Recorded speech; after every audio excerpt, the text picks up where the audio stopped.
Good evening everyone, कैसे हो आप सब। शाम का वक्त है और तकरीबन बजे हुए हैं 6:15 6:30 और हम लोग जा रहे हैं। यहाँ पे एक छोटा सा माता जी का मंदिर है, बहुत ही छोटा सा बना हुआ है, लेकिन जब प्रिशा और अभी छोटे थे तब से मैं उन्हें वहाँ पे ले जाती हूँ। और वहाँ जो महाराज जी बैठते थे पहले, अब तो नहीं है वो, उनकी बेटी बैठती है, वो नज़र भी उतारती हैं। तो मुझे लगा चलो सबकी नज़र उतार के आ जाते हैं। तो आज हम वहाँ जा रहे हैं अभी दोनों बच्चों को ट्यूशन से लेते हुए। और कल है गणेश चतुर्थी, तो कल का दिन बहुत अच्छा जाने वाला है क्योंकि मेरे गणपति बप्पा आ रहे हैं। और जैसे कि आप सबको पता है कि जो एक जगह पे मैंने और विवेक ने गणपति बिठाए हैं, जो कि सार्वजनिक मंडल है वैसे तो, लेकिन वहाँ पे हमने लास्ट ईयर भी बिठाए थे। विवेक की जब तबीयत बिगड़ी थी तब मैंने मन्नत ली थी, उसको पूरा किया था लास्ट ईयर। और इस बार भी विवेक की इच्छा थी तो फिर हम लोगों ने ही वहाँ पे बिठाए हैं। तो कल से आप लोग सब इनवाइटेड हैं, मैं रोज़ आप लोगों को दर्शन करवाऊँगी। और आज भी शायद देखो, अगर हम वहाँ पे जाएंगे प्रिपरेशन वगैरह देखने के लिए जाएंगे। रात को वॉकिंग कर रही हूँ मैं विवेक के साथ, सुबह में 15 मिनट के करीब प्राणायाम कर रही हूँ। 15 मिनट तो नहीं हो पाता है, 7-8 मिनट हो जाता है, उतना कर रही हूँ। पूरा दिन बस करके कामों में थी। ये पहन रखा है मैंने, ये एक मेरा लॉन्ग कुर्ता है जो आज मैंने बड़े दिन बाद पहनने के लिए निकाला है। ये कॉलर वाला है, तो दिखाती हूँ, इसे कॉलर का कुर्ता है। तो चलते हैं, पहले दर्शन करके आते हैं और उसके बाद फिर जाएंगे, अगर मंदिर जा सके तो गणपति बप्पा के वहाँ ज़रूर देखने जाएंगे प्रिपरेशंस कैसी हैं, क्योंकि कल गणपति बप्पा बैठ जाएंगे वहाँ पे 10 दिनों के लिए। और जब गणपति फेस्टिवल आता है तो मुझे बहुत अच्छा लगता है। I feel so happy because Ganpati को मैं अपना आइडल मानती हूँ, आपको भी पता है। तो चलो चलते हैं, पहले बच्चों को ले लेते हैं ट्यूशन से। एंड देन यहाँ रखा है मेरा शान से ये क्या वो vacuum cleaner wet and dry वाला। इसका रिव्यू जल्दी आपके साथ शेयर कर दूंगी मैं, या पहले आ जाएगा या बाद में आ जाएगा, देख लेना। शूट हो चुका है, एडिट करना बाकी है। कई बार वीडियो शूट हो जाता है, एडिट नहीं हो पाता टाइम से। कपड़े वपड़े पड़े हैं सब, घड़ी लगे हुए यानी तय लगे हुए, सब आने के बाद पहले काम निपटाते हैं और उसके बाद में चलो ये तैयार हो रहे हैं। इन सबको गाड़ी में मिलवा। हाय एवरीबॉडी, कल गणपति बप्पा आ रहे हैं हमारे वहाँ, हमारे वहाँ नहीं सबके वहाँ, हमारे तो मंदिर में आने वाले हैं। हमारे मंदिर में आने वाले हैं गणपति बप्पा। और हमारे घर के सामने जो अंकल आंटी रहते हैं ना, उनके बर्थडे है, अपने घर में ला रहे हैं। तो उनका बेटा जो है वो यूके से आया हुआ अपनी वाइफ के साथ, उनके 2 बच्चे भी उनके साथ हम लोग लास्ट 2 नाइट से बिजी हैं क्योंकि डेकोरेशन वगैरह हम लोगों ने मिलके किया है। मतलब हमारे नहीं, हमारी बीवी ने काफी किया डेकोरेशन, बढ़िया। दिखाऊंगी आपको वो पूरा डेकोरेशन, मैंने और प्रिशा ने और उनकी वाइफ ने, भैया की वाइफ ने जो आए हुए हैं ना, अंकल के बेटे, तो हम तीनों जन ने मिलके वहाँ पे डेकोरेशन किया है। और मंदिर के डेकोरेशन आज हम देखने जाएंगे, चलोगे ना? यस, शाम को जाएंगे, आपको भी वॉकिंग करते करते जाएंगे। हाँ, तब भी आपको भी दिखाऊंगी कैसी डेकोरेशन हुई है। गणपति फेस्टिवल से फेस्टिवल स्टार्ट हो जाते हैं एक्चुअली, तो बहुत अच्छा लग रहा है मुझे because Ganpati we love festival. फिर गरबा आएंगे, नवरात्रि आएंगे, नवरात्रि खत्म होगी यानी मेरा बीवी जी का वो आएगा, उपवास आएगा, करवा चौथ आएगा, करवा चौथ के बाद बहुत ही दिवाली आएगी। बहुत ही वो रहते हैं, ये दिवाली एक्साइटेड रहते हैं करवा चौथ के लिए। मुझसे ज्यादा एक्साइटमेंट इनको होता है। बीवी ऐसा को क्यों हो रहा सुबह उठा के फिर खिलाने का सगरी सगरी नहीं, सरगी सरगी कुछ सरगी। भी। अरे आम्ही मराठी माणूस ना बाबा, और इनको ना बड़ा अच्छा लगता है, मतलब ही feel so pampered on that day. क्योंकि बीवी जी मेहंदी लगाती है और इनके लिए व्रत करती है ना। मेरी तबीयत बिल्कुल ठीक है अब, इसलिए आज हम लोग एक छोटा सा माता जी का मंदिर है जो मैंने आपको बोला ना, वहाँ हम जा रहे हैं। वहाँ पे ना हमारे सिटी के जो छोटे छोटे बेबीज होते हैं ना, उनके सब लोग नजर उतरवाने जाते हैं ना। बड़े लोग भी आते हैं, ऐसा नहीं सिर्फ छोटे बच्चे। तो मैंने कहा विवेक चलो तुम्हारी नजर उतरवा दो, फिर नजर लग गई है लगता है। तो आज इनकी नजर उतारने हम जा रहे हैं और देखती हूँ मैं, अगर पॉसिबल हुआ तो मैं समय से ये ब्लॉग एडिट करके आज ही डाल दूंगी, जब मैं आज ही शूट कर रही हूँ। अगर मेरे से हो पाया तो लेट नाइट तक भी डाल दूंगी, ठीक है? क्योंकि अभी मैं बाहर निकली, मुझे नहीं पता कितना टाइम लगेगा। मैं प्रिशा और रवि को पहले ट्यूशन से ले रही हूँ, उनकी भी नजर उतरवानी है, दर्शन करवाने। फिर आज आपको गणपति जी कल आ रहे हैं तो वो भी दिखाती हूँ कैसी डेकोरेशन है जहाँ हमने गणपति रखे हैं। और I am so happy, he is also happy. Ganpati festival, तो ही इज महाराष्ट्रन, तो obviously now I am also Maharashtrian, so he feel so happy जब ये फेस्टिवल आता है। तो आज का जो वीडियो है इसका राह बहुत सारे लोग देख रहे थे, सबको जानना था भाई मेरे मायके का जो ये स्टोरी है वो पूरी तो बतानी ही थी, तो वो मैंने आज शूट किया। और देखो आज जगह जगह सब जगह गणपति बप्पा विराजमान होने वाले हैं, तो लोग लेके जा रहे हैं। और यहाँ मैं डिस्क्लेमर दे रही हूँ कि मैं किसी को कोई डिफेम नहीं कर रही हूँ, ना ही किसी को बदनाम कर रही हूँ। जो मेरी ज़िंदगी में हुआ बस मेरे साइड की स्टोरी बता रही हूँ। ये वो मंदिर है माता जी का जहाँ पे हम लोग आए हैं, और ये मंदिर बहुत ही फेमस है यहाँ पे, मतलब छोटे छोटे बच्चों को सब लेके आते हैं, बड़े भी आते हैं छोटे भी आते हैं। तो यहाँ से दर्शन करके ना फिर मैं घर जाके आपसे बात करती हूँ। तो हम लोग घर पे आ गए और हम लोग ने वहाँ माता जी के मंदिर में दर्शन किए, इसके बाद घर पे आ गए हैं। अब थोड़ी देर के बाद मैं वॉक पे जाने वाली हूँ। अभी हो रहे हैं 9:45, 10 बजे के करीब में थोड़ा सा वॉक पे जाऊँगी और तब मैं आपको वहाँ तैयारियाँ दिखाती हूँ, मंदिर में कैसी तैयारियाँ हैं वो आप देख लेना। क्या हुआ, चाय लाई है? आज मम्मी का ना उपवास है गाइस, तो आज मैं इतनी प्यारी बच्ची बनी हुई। मैंने अभी आपने देखा होगा लेमन राइस बनाया, नीचे आओ, मैंने अभी लेमन राइस बनाया and having this on my T shirt. Sauce गिरा दिया, हम लोग अभी बाहर गए थे तो मैंने समोसा खाते आते सॉस गिरा दिया। सो मैंने लेमन राइस बनाए थे, बहुत टेस्टी बने थे। मैंने मम्मा के लिए काट के छोड़े थे, मैं ना भी खाऊँ, इसने बचाए मेरे लिए, थोड़े बचाए, कल खा लूँगी मैं। अभी फिलहाल देखो मेरे लिए चाय लाई है और ये है व्रत का चिवड़ा, तो मैं वो थोड़ा सा खाने वाली हूँ और चाय पीने वाली हूँ आपसे बात करते करते। चलो मैं जाऊँ? हाँ हेलो गाइस, हाय सोना मोना, प्यारी प्यारी तो बच्चे आ गए यहाँ पे। पापा बुला रहे हैं, जहाँ की जोर से आया मैं भी जा रही हूँ, मेरा फोन ले लिया, फोन कहाँ है? Have you seen it? मैं वहाँ रख के डाइनिंग टेबल पे। Okay thanks. हाँ देखिए, ये जो इसने लेमन राइस वगैरह बनाया, अगर व्लॉग ज़्यादा लंबा हो गया हुआ तो मैंने इसको पहले वाले में डाला होगा और इसको बाद से कंटिन्यू किया होगा। लव यू, इसने मुझे ऐसे करना सिखाया है, लव यू। बंद कर दो डोर।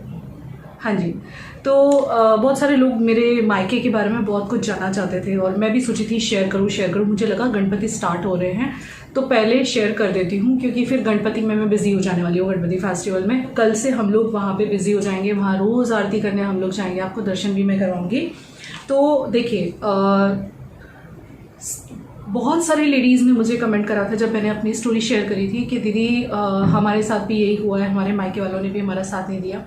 तो ऐसा ज़रूरी नहीं है। अब जो भी मैं शेयर करने जा रही हूँ मुझे पता है इस पर बड़ी सारी उंगलियाँ उठेंगी, लोग अपने हिसाब से जज कर लेंगे, क्योंकि दुनिया का काम ही है जज करना। क्या बोलते हैं, सोशल प्लेटफॉर्म पे अगर कोई अपनी बात बता रहा है तो इंसान उसके दिल की सुनने की बजाय, उस पर विश्वास करने की बजाय अपने हिसाब से जज करता है। तो वो तो मुझे कोई फ़र्क नहीं पड़ने वाला, क्योंकि अब इतने दिनों से मैं अपनी स्टोरी शेयर कर रही हूँ तो इतना तो आप भी समझ चुके होंगे कि मैं काफ़ी मजबूत और यूज्ड हो चुकी हूँ कि लोग करेंगे ही करेंगे, कितना भी सच्चाई से बता दो, कितनी भी अपने दिल की बात शेयर कर लो, लेकिन लोग इसे एज अ कि व्यूज़ के लिए हो रहा है ऐसे ही लेंगे। तो वो जो जिसको जो सोचना है, भैया देखो हर एक को खुश रखना तो पॉसिबल नहीं होता, हम सबको खुश नहीं रख सकते, पूरी दुनिया को एक साथ खुश रखना पॉसिबल नहीं है। तो इसलिए वो तो मैंने साइड पे रख दिया है, जिसको जो जज करना है बोलेंगे। अभी पता है क्या क्या बातें उठेंगी, ये तो अपने माँ बाप की नहीं हुई तो ये हमारी क्या होगी, और कैसी लड़की है, कैसी औलाद है, अपनी माँ की ही नहीं हुई, एंड ब्ला ब्ला ब्ला। लेकिन कभी कोई ये नहीं सोचेगा कि इस दुनिया में बहुत सी औरतें हैं कि जब उनका डाइवोर्स हो रहा होता है तब मायके वाले साथ नहीं देते हैं। मैंने यहाँ लोकल लेवल पे भी बहुत लोग देख लिए और मैंने बहुत लोगों का सुन लिया, और कमेंट सेक्शन मेरा फुल था इस चीज़ से कि दीदी मेरे मायके वालों ने भी मेरा साथ नहीं दिया, अकेला छोड़ दिया। इनफैक्ट एक बंदी ने मेरे लिए वीडियो भी बनाया था बीच में, बहुत ही पॉजिटिव प्यारा वीडियो था वो, नाम भूल गई मैं उस चैनल का, अगर याद आ गया यहाँ लिख दूंगी। उनके साथ भी कुछ ऐसी आप बीती हुई है कि मायके वालों ने भी साथ छोड़ दिया, वो अब अकेली रह रही है अपनी छोटी सी बच्ची के साथ। तो ये कोई ऐसी विरली बात नहीं है, बहुत से लोगों के मायके वाले डाइवोर्स के टाइम पे साथ छोड़ देते हैं इन द सेंस कि मतलब क्या बोलते हैं, वो बहुत इंटरेस्ट नहीं लेते। जो करना होता है हमें अपने खुद से करना होता है, और बहुतों को तो घर से भी निकाल दिया जाता है, जो कि मेरे साथ भी हुआ है। ठीक है, कुछ ऐसा मैंने कोई गुनाह नहीं कर दिया था कि मुझे इसलिए घर से निकाला गया, नहीं। क्या होता है ना, जब पहले जब मायके वाले कहते हैं ना आ जाओ, और जब फिर रखना पड़ता है, दोनों सिचुएशन में फ़र्क होता है। तो देखिए, पहली चीज़ तो ये कि जब मैं अपने मायके डाइवोर्स के लिए गई थी ना, तो मेरे पेरेंट्स के बुलाने पे ही गई थी। ये सच बात है बिल्कुल कि मेरे पेरेंट्स ने ही मुझे बुलाया था तो ही मैं गई थी। वो तो मुझे बहुत सालों से बुला रहे थे, मैं ही कोशिश कर रही थी कि मेरा घर बच जाए और ना टूटे। लेकिन जब मैं फाइनली वहाँ पे गई ना, तो मतलब पहले ही दिन मुझे एहसास करा दिया गया था जैसे कि मैं एक सामान हूँ, कि इसे तू रख ले, इसे तू रख ले, इसे हम नहीं रख रहे, इसको तू रख ले। मतलब ऐसे सब उन लोगों के बीच में एक डिस्कशन और बहस छिड़ी हुई थी। हर कोई मुझे दूसरे पे डालना चाहता था। नहीं, मेरे माँ बाप नहीं डाल रहे थे, लेकिन मेरे भाई बहनों को ऐसे लग रहा था कि हमको ना रखना पड़ जाए। भैया उनसे कोई पूछे उनको क्यों रखना पड़ जाएगा, पहली बात। अच्छा, अभी यहाँ पे मैं जो ये सारी बातें बताने वाली हूँ बहुत शॉर्ट में बताने वाली हूँ, क्योंकि नहीं तो लोग बहुत ही ज़्यादा रॉन्ग मीनिंग और बहुत गलत ले जाते हैं, इसलिए बहुत शॉर्ट में बताऊँगी मैं, शॉर्ट एंड स्वीट। जिसको ट्रस्ट करना है कर लेना, नहीं करना मत करना। मेरे लिए नेगेटिव बोलना है बोलना, हाँ, पर एक चीज़ बोल देती हूँ, बहुत अच्छे से कान खोल के ऐसे ही लोगों को बोल रही हूँ, मेरी अच्छी ऑडियंस को नहीं बोल रही हूँ। अगर कमेंट सेक्शन में मेरे कैरेक्टर पे या कहीं भी मैंने कुछ मेरे कैरेक्टर पे या विवेक के कैरेक्टर पे उंगली उठते हुए कोई भी कमेंट या कोई भी वीडियो या कुछ भी देख लिया, तो अब मैं चुप नहीं बैठूंगी, कैरेक्टर पे बर्दाश्त नहीं करूंगी मैं, ठीक है ना। मुझे बहुत सारे लोग काफ़ी टाइम से कह रहे हैं कि दीदी इस टाइप के कमेंट यहाँ पे आ रहे हैं, इस टाइप के कमेंट वहाँ पे आ रहे हैं, आप एक्शन क्यों नहीं लेती। अब तक मैंने एक्शन नहीं लिया था, लेकिन अब मैं और विवेक का ही कहना है कि अब मैं एक्शन लूँगा। अब वो एक्शन लेंगे। अगर एक भी कमेंट सेक्शन में मेरे या कहीं पे भी पूरे यूट्यूब पे कहीं पे भी कुछ भी विवेक के कैरेक्टर को लेके उंगली उठी या मेरे कैरेक्टर को लेके, कैरेक्टर तक मत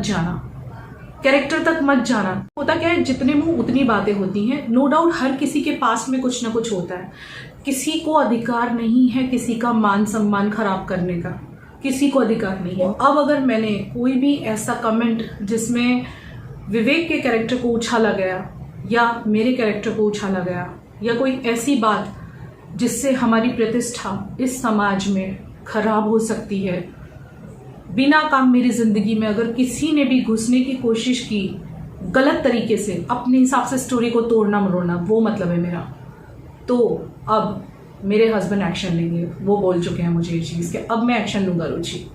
तो बिल्कुल जो लोग ऐसे कमेंट करें, वो जो सोच रहे हैं कि बच जाएंगे हम, कुछ नहीं होगा, ऐसा नहीं है। हम लोग चुप नहीं बैठेंगे। किसी को कोई राइट्स नहीं है अपने हिसाब से कहानी बनाने का। हमारे लिए हमारी ज़िंदगी में क्या हुआ था वो हमें पता है। 50 स्टोरी बन गई है जब से कहानी मैंने शेयर करी है।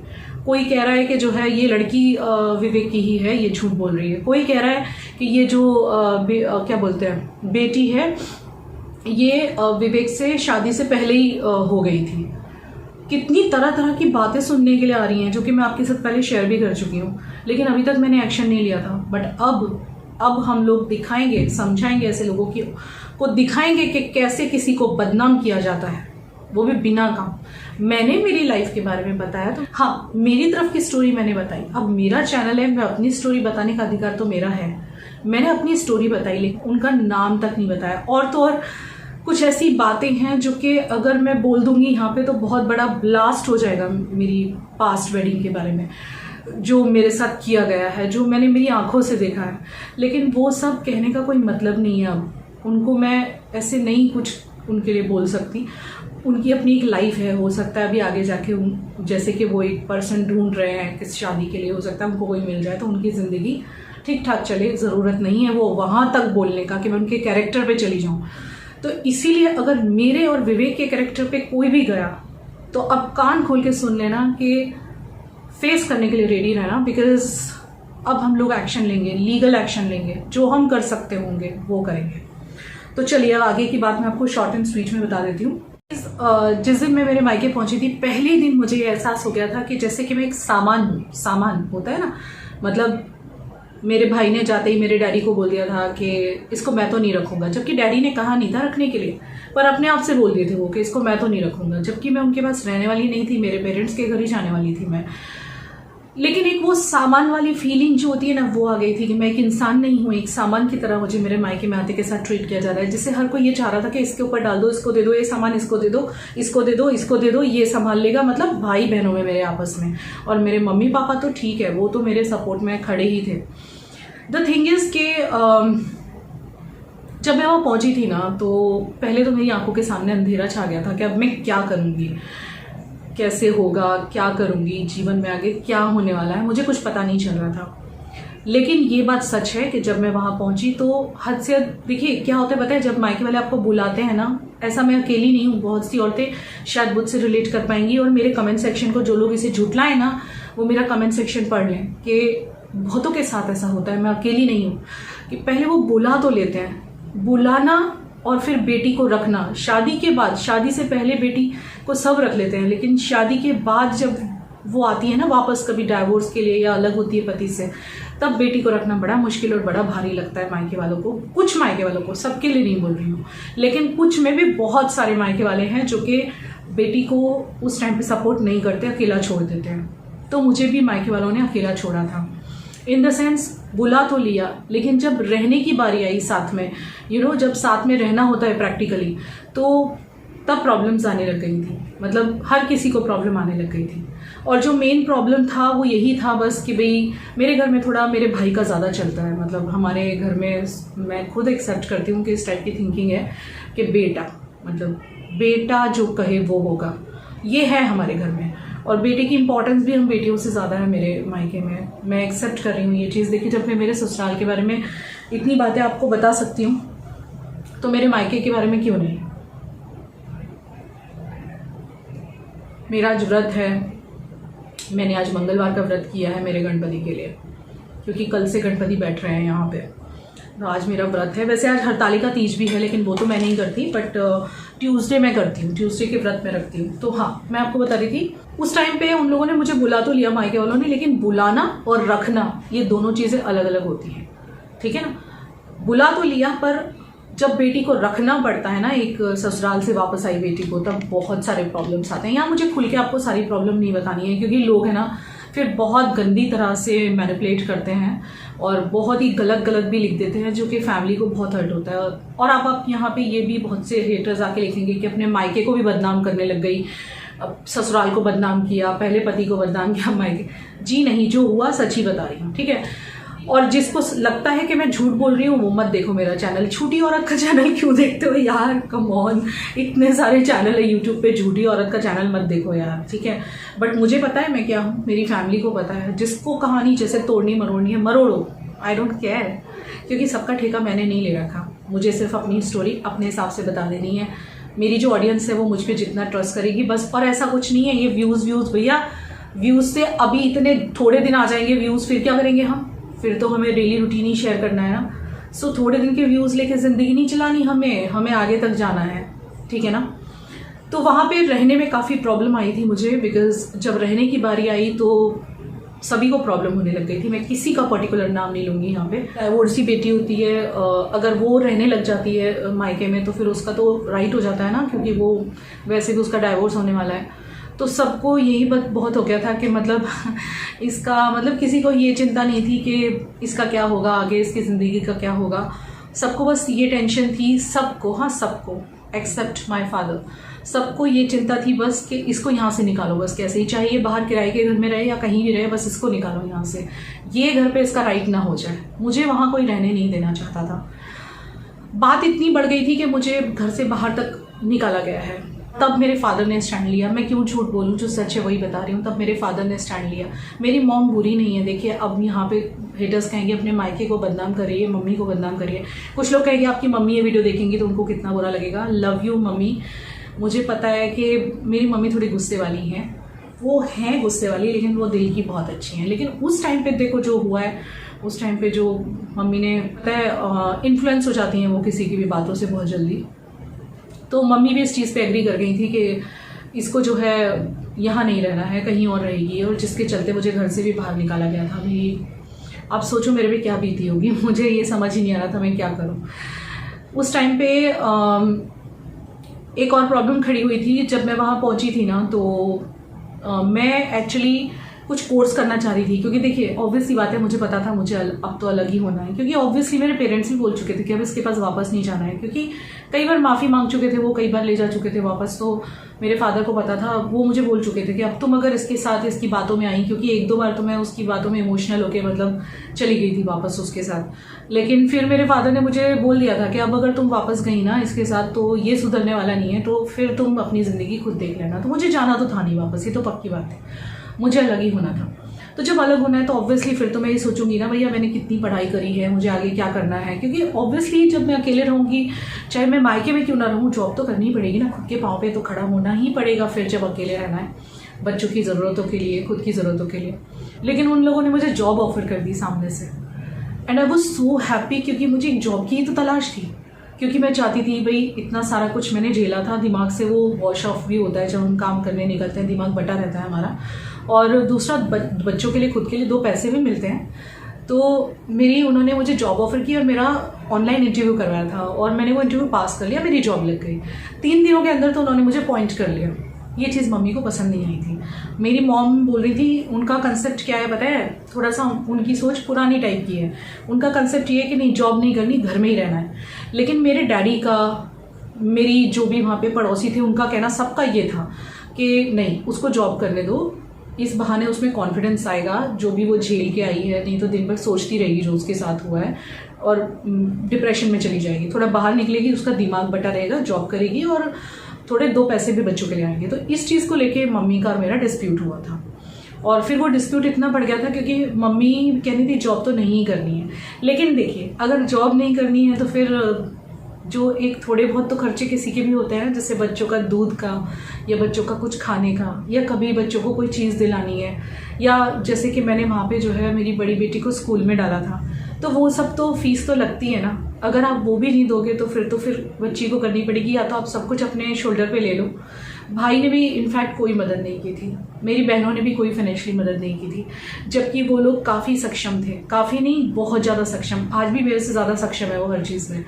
तो बस इतना ही मैं मायके के बारे में बताऊंगी, क्योंकि इससे ज़्यादा बताने जाऊंगी तो मेरे अपने बहुत हर्ट हो जाएंगे। और फिर भी मैं इतना ही बोलूँगी, देखो मेरी मम्मी ने भले उस टाइम पे जो उनको लगा भाई के इन्फ्लुएंस में या जिसके भी इन्फ्लुएंस में आके उन्होंने थोड़ी बहुत मेरे साथ ऐसा बिहेवियर किया, लेकिन बाद में वो समझी, बाद में उन्होंने बहुत प्यार दिया विवेक को। और आज भी मैं अपनी मम्मी को बहुत याद करती हूँ। और मैं किसी को भी फोर्स नहीं करना चाहती अब, ना मेरी सास को, ना मम्मी को, किसी को भी नहीं। इनफैक्ट मैं तो घर में किसी को फोर्स नहीं करना चाहती किसी भी चीज़ के लिए।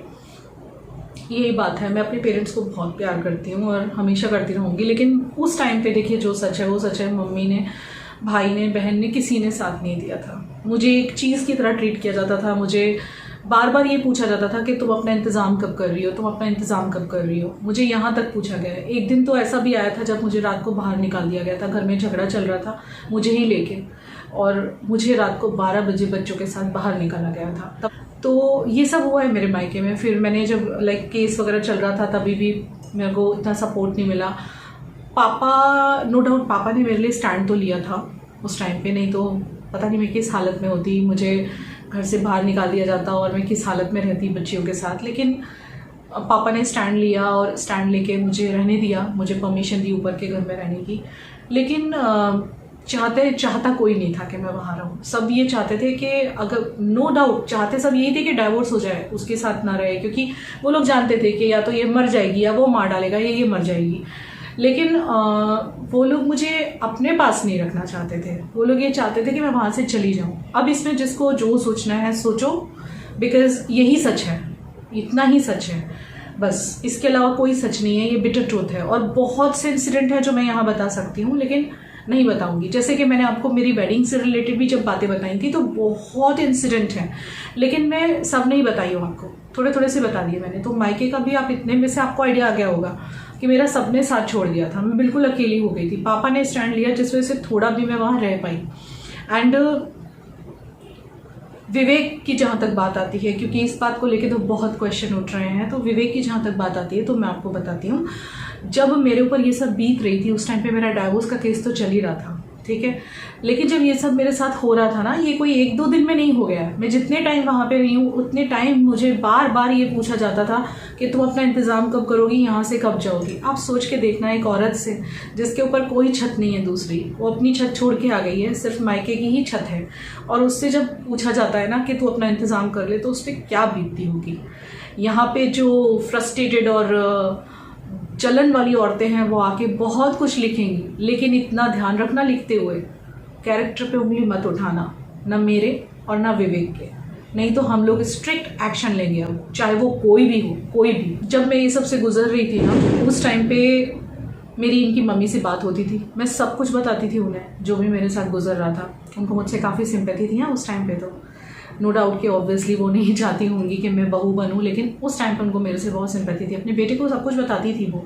In fact he used to call me some time, मेरे को काउंसिल करने के लिए समझाते थे कि नहीं ऐसा नहीं करना है। एक बार ऐसा भी हुआ था, मैंने फ़ोन करके इनकी मम्मी को बोला था और सच में मुझे ऐसा लगा था कि मैं मर जाऊँ, और मैंने कोशिश भी की थी। ये मेरे मायके वालों को भी नहीं पता है क्योंकि मैं ऊपर के घर में रहती थी और उस दिन कोई घर पे नहीं था, और बच्चियां जो हैं वो एक आंटी आती थी मेरे यहाँ पे काम करने के लिए, उनके साथ उनके घर पे गई थी खेलने के लिए। 2-3 लोग थे जिनसे मैं बात करती थी। तो तभी मैंने मतलब उस वक्त सच में मैं जज्बातों में बह गई थी, शायद मैं होती ही नहीं आज। और ये सारी चीज़ों से विवेक वाकिफ़ थे क्योंकि उनकी मम्मी उन्हें बताया करती थी जो भी कुछ मेरे साथ होता था। ऑब्वियसली वो तो डिस्कस तो करती ही होंगी ना। उनकी भी वेडिंग नहीं हो रही थी, ये भी आपको पता है कि उनकी शादी लेट हो गई थी क्योंकि लोग मतलब ये भी सोचते हैं कि एक अनमैरिड बंदा एक मैरिड बंदी से, बच्चियों वाली से क्यों शादी करेगा। या उनकी शादी लेट हो गई थी, उनकी शादी नहीं हो रही थी क्योंकि देखो, एक तो मराठी लड़कियां जो हैं वो मम्मी को बॉम्बे की लड़की चाहिए थी, बॉम्बे की लड़की यहाँ आने के लिए रेडी नहीं थी, तो उनकी शादी हो गई थी लेट। तो उनको भी किसी की ज़रूरत थी कि कोई पात्र उन्हें मिल जाए, उनको भी कोई लड़की नहीं मिल रही थी अच्छी। फिर जो भी मिल रहे थे ना, ऑप्शन एज हो गई थी थोड़ी ज़्यादा, तो वो ऐसे मिल रहे थे जो उनको पसंद नहीं आ रहे थे। तो उनको भी एक ऑप्शन चाहिए था। उन्हें ये भी पता था कि मेरा डाइवोर्स तो चल ही रहा है, केस होने ही वाला है, ये वो जानते ही थे। उनकी मम्मी से मेरी सारी बात होती थी कि अब मैं मतलब वापस तो नहीं जाऊँगी किसी भी कीमत पर। तो ऑब्वियसली फिर जब उन्होंने मुझे इतनी तकलीफ़ों में देखा तो मुझे कुछ गलत नहीं लगता अगर उन्होंने मुझे ये कहा। उन्होंने मुझे एक ही चीज़ बोली थी फ़ोन पे कि तुम डरो मत रुचि, एंड ज़्यादा परेशान मत रहो, मरने का मत सोचो। और तब उन्होंने मुझे प्रपोज़ किया था कि इफ़ यू डोंट माइंड, मैं तुम्हारे फादर से बात कर सकता हूँ क्या तुमसे शादी करने के लिए, मैं तुम्हारी ज़िंदगी सुधारूँगा और तुम्हारी बच्चियों की भी। ये बोला था उन्होंने, बच्चियों का भी नाम लिया था उन्होंने। वो ऐसा नहीं है कि वो दिल के बुरे नहीं है, वो बड़ी वाली को भी नहीं छोड़ना चाहते थे। वो तो मुझे कहते थे दोनों को लाना है, दोनों को ले आ। लेकिन मेरे घर वाले मुझे फोर्स कर रहे थे, पहले से फोर्स कर रहे थे। वो तो जब से मैं मायके पहुंची थी तभी से फोर्स चालू था कि जो है बच्चियों को दे दे, तू बिल्कुल बिना जिम्मेदारी के हो जा। ये भी बोला गया मुझे कि, और मेरे ख्याल से वो लोग ठीक थे। उनको ऐसा लगता था बेटी में जिम्मेदारी ज़्यादा आ जाएगी दोनों बच्चियों की। जनरली आपने देखा होगा, आपके आसपास भी ऐसी बातें होती होंगी कि जब किसी के से शादी टूटती है तो जो बच्चे होते हैं वो घर वाले दिलवाना चाहते हैं कि भाई पहले वाले पति को दे दो जिससे तुम रिस्पॉन्सिबिलिटी फ्री हो जाओ और आराम। तो ये मेरे मॉम डैडी भी चाहते थे कि जिम्मेदारी ना रहे। और दूसरी शादी की जहाँ तक बात है ना, तो मुझे ये चीज़ आज भी पता नहीं चली कि कुछ लोगों को मेरी दूसरी शादी से प्रॉब्लम नहीं थी, जैसे मेरे फादर को नहीं थी। मदर का मैं नहीं कह सकती, मुझे नहीं मालूम मदर के बारे में, बिकॉज मेरी मम्मी की तो वो जॉब वाली बात पे से जो बिगड़ी थी, तो उसके बाद वो मुझसे कभी सीधे मुँह बात ही नहीं करती थी। और फिर वो मेरे भाई बहनों के इन्फ्लुएंस में या किसके इन्फ्लुएंस में आई, आई एम नॉट श्योर, हाँ वो इन्फ्लुएंस में आ गई थी जिसके कारण से उन्होंने मेरे को अकेला छोड़ दिया था। उस टाइम पे मुझे माँ की बहुत ज़रूरत थी, लेकिन मुझे छोड़ दिया गया था अकेला। तो बट ये है कि हाँ, मेरी बच्चियाँ वो लोग दिलवाना चाहते थे। मैंने ज़िद करके एक बच्ची अपने पास रखी कि नहीं पापा, अगर मैंने दोनों बच्ची दे दी तो मैं मर जाऊँगी, मैं जी नहीं पाऊँगी ज़िंदगी।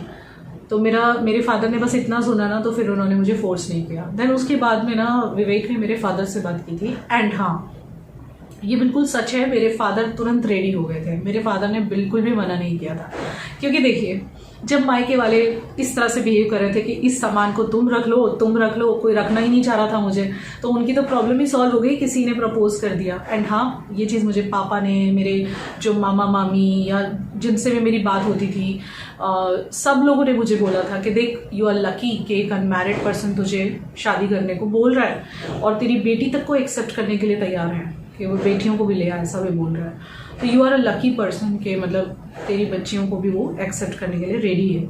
और अभी बच्ची छोटी हैं, तो अगर तू तुरंत शादी कर लेगी तो तेरे लिए बहुत अच्छा है। तो वो उसको एज अ फादर एक्सेप्ट कर लेगी बहुत अच्छे से। ये चीज़ मेरे सब रिश्तेदार, मेरे पहचान वाले सब मुझे कहते थे। और तो आप मानेंगे, मैं जहाँ रहती हूँ, मतलब मेरा जो मायका है वहाँ से थोड़ी सी दूरी पे एक आंटी, मतलब आंटियाँ वगैरह मम्मी की जो फ्रेंड्स हैं, वो तो मुझे मिलती थी, आए दिन बात भी होती थी। उन लोगों ने भी मुझे 2-3 रिश्ते ला के दिए। एक आंटी थी, उनका देवर अनमैरिड रह गया था, वो भी फ्रेश था, उसकी भी शादी नहीं हुई थी पहले, लेकिन आंटी ने मुझे उनका रिश्ता मुझे आके बोली करके कि ऐसे ऐसे मेरा देवर है, उसकी शादी नहीं हुई है, तो क्या तुम्हें अगर पसंद हो तो आगे बात कर सकते हैं। तो मतलब मैं बता रही हूँ कि ऐसे लोग मुझे बहुत सारे ऑप्शन दिया करते थे। एक मेरी दोस्त थी, उसने मेरा जीवनसाथी.com पे वो बना दिया था प्रोफाइल। भाई सबको ये लगता है ना किसी की ज़िंदगी बर्बाद हो रही है, चलो भाई दूसरी शादी हो जाए, सुधर जाए। तो दूसरी शादी करना मुझे कोई गुनाह नहीं लगता, मुझे बिल्कुल भी नहीं लगता। तो जब विवेक ने मेरे डैडी से बात की थी तो मेरे डैडी तुरंत रेडी हो गए थे, लेकिन मम्मी चूँकि मेरे से नाराज़ पड़ी हुई थी। और मम्मी मेरी ऐसी है ना कि हैं बहुत प्यारी, सच में बहुत प्यारी हैं, लेकिन ना अगर वो किसी से एक बार नाराज़ हो जाए ना तो फिर बात ख़त्म है। मेरी मॉम जल्दी से मानने वालों में से नहीं होती हैं, फिर वो अगर एक बार नाराज़ हो जाए तो बस इसी वजह से उन्होंने मेरी किसी भी आगे की बात में इंटरेस्ट नहीं लिया। और एक चीज़ मैं आपसे पूछती हूँ, आप ही लोग मुझे कमेंट का जवाब देना इसका। उस टाइम पे अगर मैं अकेले रहने का डिसीजन लेती, क्योंकि मुझे मायके में ज़्यादा दिन रहने नहीं दिया जा रहा था, मुझे कांस्टेंट मेरे माथे पे हैमरिंग हो रही थी कि तुम अपना इंतजाम कब कर रही हो यहाँ से या एक दिन तो मुझे यहाँ तक बोला गया, किसने बोला मैं वो नहीं बोलूँगी, सामान उठा के फेंक देंगे तेरा अगर तू 5 दिन में नहीं निकली तो। मैं कहाँ चाहती आप मुझे ये बताओ। तो अगर मैं अकेले रहने का डिसीजन लेती तो मेरे पे बदचलन होने का दाग लगा दिया जाता, जैसे कि एक औरत पे लगाना कितना ईजी होता है ना, बदचलन है। एक औरत को बस यही कह के वो कर दिया जाता है, डाउन कर दिया जाता है कि बदचलन होगी। कभी कोई ये तो कहता ही नहीं कि जिस मर्द को वो छोड़ के आई है वो बदचलन होगा। बाहर की दुनिया में घूमते हैं ये लोग, लेकिन बदचलनी का आरोप लगता है औरतों पे, जबकि बाहर की दुनिया में मर्द घूमते हैं, हस्बैंड्स घूमते हैं ज़्यादा, लेकिन उनके लिए नहीं बोलती क्योंकि एक औरत ही औरत की दुश्मन है, इसलिए औरत पे उंगली उठा दी जाती है कि वो बदचलन होगी। कोई ये क्यों नहीं लिखा आज तक आके, मेरे और विवेक के कैरेक्टर पे बहुत उंगलियां उठा दिया आप लोगों ने कमेंट सेक्शन में। ऐसे लोगों ने, कभी किसी ने कमेंट सेक्शन में आके लिखा कि वो बदचलन होगा शायद, या उसका एक्स्ट्रा मैरिटल अफेयर होगा इसलिए आप पसंद नहीं आती होंगी। क्यों हमेशा एक औरत में ही कमी नजर आती है आप लोगों को? तो अगर मैं डिवोर्स लेने के बाद अकेले रहती तो भी मुझे नहीं छोड़ा जाता, तो भी मेरे कैरेक्टर पे दुनिया भर की उंगली उठती। तो ऑब्वियस ही बात है, जब एक लड़की को उसके पेरेंट्स बार बार ये बोल रहे हैं कि अपना इंतज़ाम कब कर रही है, कितने दिन और रहेगी यहाँ पे, कब निकलेगी यहाँ से, भाई बहन किसी का सपोर्ट नहीं, सब सक्षम थे। क्या मुझे नहीं बोल सकते थे कि तू टेंशन मत ले? क्या मुझे ये नहीं बोल सकते थे कि तू जीवन भर इस घर में, ऊपर के घर में रह ले? हम एटलीस्ट उनका मॉरल सपोर्ट तो रहता ना, मुझे नौकरी तो करके खाना ही था, जब सारी ज़िंदगी रहना था तो नौकरी करके ही खाना था, ऑब्वियस सी बात है। लेकिन एटलीस्ट कहते तो सही, मुझे मॉरल सपोर्ट तो देते। या जब तक मेरा ये नहीं था कि भाई मुझे कुछ वहाँ से मिलेगा नहीं मिलेगा, एलिमनी नहीं मिली थी, तब तक एटलीस्ट मेरे भाई बहनों ने ये तो बोलना चाहिए था, सक्षम थे वो लोग, वेल टू डू थे। किसी ने भी ये तो नहीं बोला ना कि तू टेंशन मत ले, तेरे बच्चों की फीस का, भाई एक मेरी बहन बोलती कि तेरे बच्चों की फीस का हम कर लेंगे, भाई बोलता कि कोई चीज़ की कमी हो तो मुझे बताना। नो डाउट मुझे किसी का कुछ नहीं चाहिए था, पर कह तो सकते थे। तो जब ऑब्वियस सी बात है कि कोई मुझे रखने तैयार नहीं है, मुझसे पूछा जा रहा है तो घर कब खाली कर रही है, घर कब खाली कर रही है, तो फिर ऑब्वियस सी बात है कि अगर एक इंसान ने मुझे प्रपोज किया है और वो मुझसे शादी करना चाहता है और मेरी बच्ची तक को अपनाना चाहता है प्यार से, तो मैं उसे क्यों मना करूँगी? एक रीज़न बताओ मना करने का। मुझे लगता है कि अगर मैं मना करती तो सबसे बड़ी बेवकूफ़ होती। मैं बहुत हैप्पी हूँ अपने डिसीजन से। और यार कौन से इंसान के कैरेक्टर पे उंगली उठा रहे हो? वो इंसान के जिसने एक बच्ची की ज़िंदगी संवारी, और वो तो दूसरी बच्ची से भी बहुत प्यार करते हैं मेरी। उसका सबूत कभी जीवन में आगे अगर कभी मौका आया तो मैं आपको दूंगी उसका सबूत भी कि वो कितना प्यार करता है मुझसे। सो यही है बस मेरे मायके की स्टोरी। और इसके बाद की स्टोरी मैं आपको आगे बताऊंगी कि फिर मैं जब विवेक, मतलब मेरे फादर ने क्या बोला विवेक को, किस तरह से मैं यहाँ पे आई और फिर मेरे ससुराल में क्या हुआ। भाई देखो ऑब्वियस सी बात है कि इनकी मम्मी मेरे से अच्छी तो रहती थी उस टाइम पे, अब क्योंकि इस पे भी उंगली उठेगी कि आप बुराई करती है, और तब वो कह रही थी कि फ़ोन पे अच्छी रहती है। भाई फ़ोन पे अच्छी रहती थी, लेकिन वो ये नहीं चाहती थी कि मैं उनकी बहू बन जाऊँ। ऑब्वियस सी बात है, मैं समझ सकती हूँ ये चीज़, लेकिन उन्होंने भी तो समय से बेटे की शादी नहीं की, बेटे को ऑप्शन मिलने बंद हो गए थे, तो उनके बेटे को मुझ में क्या नज़र आया, मुझे नहीं पता। और ऐसे एक ऑप्शन नहीं है, बहुत सारे अनमैरिड लोग ऐसे होते हैं जिनकी शादी लेट हो जाती है तो उनको ऑप्शन फिर ठीक से नहीं मिलते हैं, तो फिर वो डाइवोर्सी लोग से शादी करते हैं, डाइवोर्सी वुमन से। मैंने आपको बोला ना मेरे पास कई सारे और भी रिश्ते आए थे। So that's all for today. और अब मैं आप लोग को जो जज करना हो, जो भी लोग जज करना चाहते हैं उल्टा सीधा करो जज, आई डोंट केयर, बिकॉज लोगों का तो काम ही है जज करना। नई नई कहानियाँ, लोगों को कितना इंटरेस्ट आ रहा है मेरी ज़िंदगी में। ज़िंदगी मेरी है, मेरे साथ क्या हुआ मुझे पता है, मेरे बच्चों के साथ क्या हुआ मुझे पता है, विवेक के साथ क्या हुआ मुझे पता है, मेरे से बेहतर तो किसी को नहीं पता। लेकिन लोगों को बड़ा मज़ा आ रहा है क्योंकि मैंने सोशल मीडिया पे शेयर जो कर दिया है, लेकिन वो शेयर इसलिए नहीं किया कि मुझे व्यूज़ चाहिए या मुझे क्या बोलते हैं सिंपैथी चाहिए। No, it's not like that. वो शेयर सिर्फ इसलिए किया क्योंकि इतने साल से मैं आपके साथ जुड़ी हूँ, तो चलो एक बार अपने मन की सारी बात आपको बता दूँ ताकि मेरा मन भी हल्का हो जाए। और मेरी स्टोरी है यार, मैं अपने चैनल पे क्यों नहीं शेयर कर सकती? लेकिन लोगों का काम है उसको तोड़ना मरोड़ना। अगर मैंने अपनी स्टोरी बता दी कि मेरी दूसरी शादी है तो मेरे कैरेक्टर को ख़राब कर दिया, मुझे बदचलन साबित करने पे तुले हुए हैं। अब साबित करने की ट्राई करके देखो आप, अब कैरेक्टर पे उंगली उठाओ मेरे और विवेक के, और उसके बाद देखो कि मैं कितना हम भी एक्शन ले सकते हैं, हम भी सबक सिखा सकते हैं ऐसे लोगों को।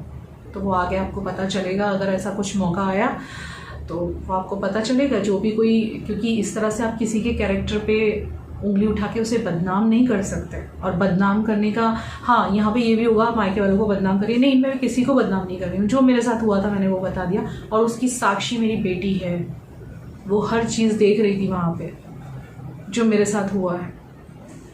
That's all for today. और आगे मेरे ससुराल में जब मैं आई क्या हुआ, विवेक मुझे कैसे लेने आए, किसके साथ लेने आए थे, कैसे शादी हुई, सब मैं आपको आगे बताऊँगी। चलिए इस वीडियो को यहीं एंड करते हैं। और मेरे मायके वालों ने भी अगर ये वीडियो देखा है प्लीज़ आप कोई बुरा ना लगाएं, क्योंकि देखिए जो भी हुआ था उस टाइम पे हुआ था, वो टाइम पे मुझे सपोर्ट तो नहीं मिला था प्रॉपर जो मिलना चाहिए था।